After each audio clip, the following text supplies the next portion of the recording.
Assalamualaikum warahmatullahi wabarakatuh. My name is Saudi Andini. Jadi kali ini saya akan menjelaskan mengenai analytical exposition. Analytical exposition itu adalah suatu teks yang berisi argumen ataupun pendapat seorang penulis yang berisikan suatu kejadian ataupun fenomena dalam peristiwa ataupun suatu benda. Terus struktur dari analytical exposition itu ada 3. Yang pertama ada tesis, kedua ada argumentation, dan yang ketiga ada conclusion. Tesis itu berisi topik utama yang akan dibahas, contohnya seperti judul teks tersebut. Yang kedua itu ada argumentation. Argumentation itu berupa pendapat atau argumen yang akan disampaikan oleh penulis di tulisan tersebut. Yang ketiga ada conclusion yang berisi penegasan kembali ataupun kesimpulan dari argumen-argumen penulis yang sudah disampaikan. Nah, purpose atau tujuan dari analytical exposition itu untuk meyakinkan pembaca agar dapat mempercayai apa yang ditulis oleh seorang penulis.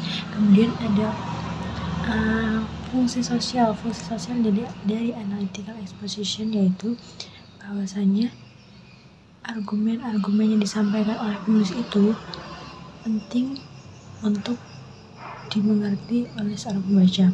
Kemudian dari analytical exposition itu memiliki suatu ciri kebahasaan ataupun language feature.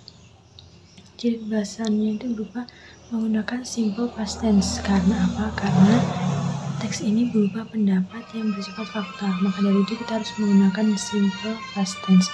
Yang kedua, menggunakan kata thinking verbs, contohnya seperti I think, I believe, yang menggunakan seperti perasaan. Terus ada lagi yang ketiga itu menggunakan internal conjunction. Narrative text. Jadi narrative text adalah suatu cerita yang menceritakan suatu rangkaian peristiwa ataupun kronologis peristiwa tersebut dari awal hingga akhir yang saling berhubungan. Narrative text itu merupakan suatu cerita fiksi yang tidak benar-benar terjadi di dunia nyata, yang biasanya itu hanya berupa dongeng. Nah, purpose ataupun social function dari narrative text yaitu untuk menghibur pembacanya dengan apa yang mereka ceritakan. Nah, ada 5 struktur dari narrative text, yaitu ada orientation, complication, resolution, reorientation, dan coda. Orientation ini berisi pengenalan seperti tokohnya siapa saja, latarnya di mana, waktunya kapan, dan karakter-karakter tokoh yang diceritakan. Yang kedua ada complication. Jadi complication ini berisi munculnya masalah, dari masalah tersebut kecil hingga masalah tersebut memuncak. Kemudian ada bagian resolution. Nah, resolution ini berisi penyelesaian masalah. Jadi penyelesaian masalah itu terdapat di bagian resolution. Kemudian yang keempat itu ada orientation. Orientation ini berisi tentang penegasan kembali ataupun kesimpulan. Jadi reorientation ini bisa saja tidak ada.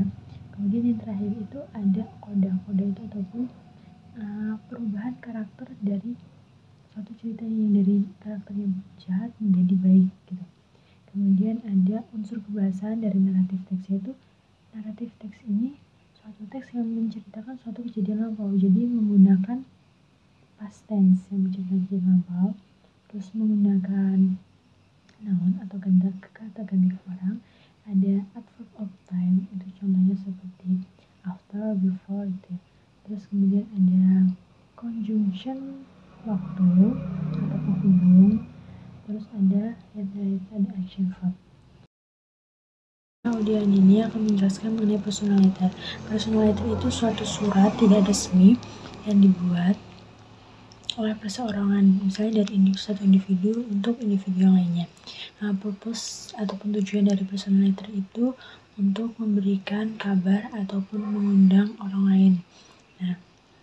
Nah, social functionnya yaitu untuk memberikan informasi dan mempererat tali persilaturahmian, seperti contohnya ada kerabat jauh, jadi kita bisa mengirimkan personal letter kepada kerabat jauh kita.